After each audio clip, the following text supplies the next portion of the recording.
Κύριε Δήμαρχε, κύριε επίτιμε Δήμαρχε, εδεσιμότατε, κύριοι Δημοτικοί Σύμβουλοι, κύριοι Αντιδήμαρχοι, κύριε Περιφερειακά Σύμβουλε, συμπατριώτες και συμπατριώτισσες, εκ μέρους του Διοικητικού Συμβουλίου της Ένωσης Κρητών Ρηλυσίων, σας καλωσορίζω στην απόψινή μας εκδήλωση, η οποία είναι αφιερωμένη στο κόψιμο της βασιλόπιτας του συλλόγου μας. Θέλω ακόμα να σας ευχαριστήσω που για μια επίσης φορά ανταποκριθήκατε στην πρόσκλησή μας και μας τιμάτε και σήμερα με την παρουσία σας.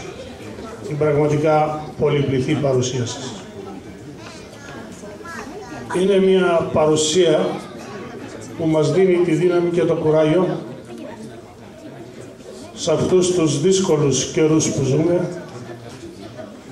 να συνεχίσουμε τη δύσκολη προσπάθεια που εδώ και 30 χρόνια καταβάλει ο Σύλλογος μας για να κρατήσει ζωντανή την παράδοσή μας, να διατηρήσει τα ήθη και τα έθιμά μας και να διαφυλάξει την εθνική και την πολιτιστική μας κληρονομιά.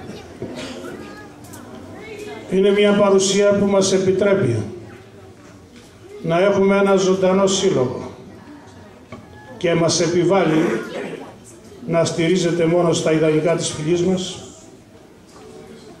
και να φωτίζεται από την ιστορία της. Στα πλαίσια λοιπόν αυτής της προσπάθειας εντάσσεται και η απόψινή μας εκδήλωση. Το έθιμο της κοπής της Βασιλόπιτας μας δίνει την ευκαιρία να αναφερθούμε στο ιστορικό της δημιουργίας του και να γνωρίσουμε το δημιουργό του, που δεν είναι άλλος από το πολύ αγαπημένο Άγιο μικρών και μεγάλων, το δικό μας Άι Βασίλη. Και λέω το δικό μας Άι Βασίλη γιατί δεν έχει καμία απολύτως σχέση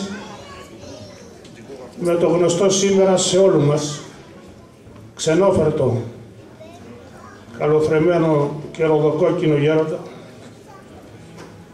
με τη φανταχτερή κόκκινη στολή που βλέπαμε όλες αυτές τις μέρες να τριγυρνάει στους δρόμους με μια σακούλα στην πλάτη ή να στολίζει με τη μορφή μπαλονιών τις βιτρίνες των καταστημάτων και εμείς λέγαμε τα παραμύθια περί καμινάδων στα παιδιά μας. Ο δικός μας Άι Βασίλης, ο Άγιος της Ορθοδοξίας, υπήρξε ένας λιτοδίαιτος ιεράρχης, επίσκοπος στην Κεσάρια της Καπαδοκίας, που έζησε σε πάρα πολύ δύσκολα για τον χριστιανισμό χρόνια. Αφιέρωσε τη δυστυχώς σύντομη ζωή του στην υπηρεσία του ποιμνιού του.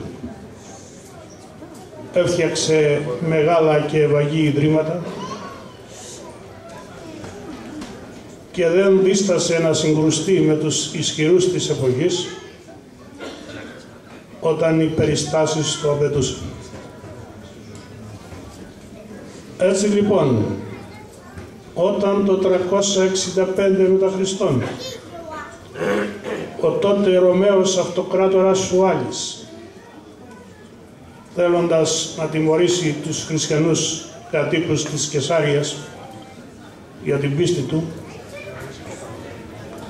έστειλε τον έφορό του Μόδεστο να μαζέψει όλο το χρυσάφι και τους χρυσαυγούς της πόλης. Οι κάτοικοι της πόλης, τότε ένδρομοι, ζήτησαν τη βοήθεια του ιεράρχη τους. Ο Άγιος τους συμβούλευσε να επιστρέψουν στα σπίτια τους για να του φέρουν απ' ένα χρυσό νόμισμα ή ένα πολύτιμο αντικείμενο που είχαν σε αυτά για να το παραδώσει στον έφορο. Όταν συγκεντρώθηκε ο Δισαυρός, κάλεσε το Μόδεστο να τον παραλάβει, λέγοντας του ότι είναι και τα τελευταία που παίρνεις απ' ένα λαό, που εσύ και οι όμοιοι σου τον καταδικάζετε σήμερα σε ένα αργό θάνατο από την πείνα. Γιατί όταν αυτοί οι άνθρωποι πεθάνουν από την πείνα, δεν θα μπορείς να τους φορολογήσεις ξανά. Ο Μόδεστος το σκέφτηκε. Κατάλαβε ότι είναι προτιμότερη μια πιο ήπιας μορφής φορολογία, η οποία θα επαναλαμβάνεται σε τακτικά χρονικά διαστήματα, κάτι που δεν έχουν καταλάβει η Τρόικα και το Δέλτα Νιτάφ σήμερα, και αρνήθηκε να παραλάβει το θησαυρό.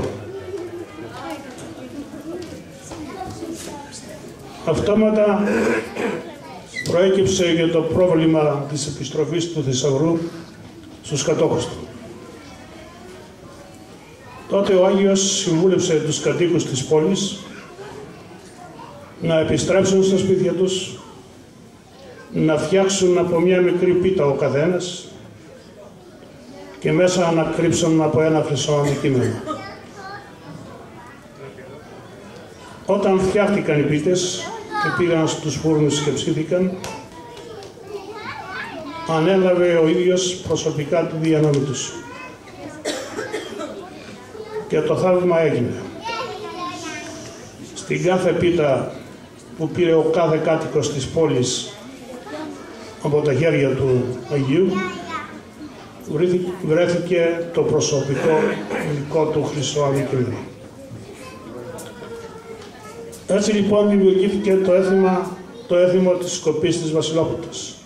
Ένα έθιμο που, όπως καταλαβαίνετε, είναι καθαρά ελληνικό. Πέρασε στην Ευρώπη, ενσωματώθηκε με τον τρόπο ζωής των Ευρωπαίων και μας επέστρεψε με τη μορφή που το βιώνουμε σήμερα. Σας ευχαριστώ πολύ.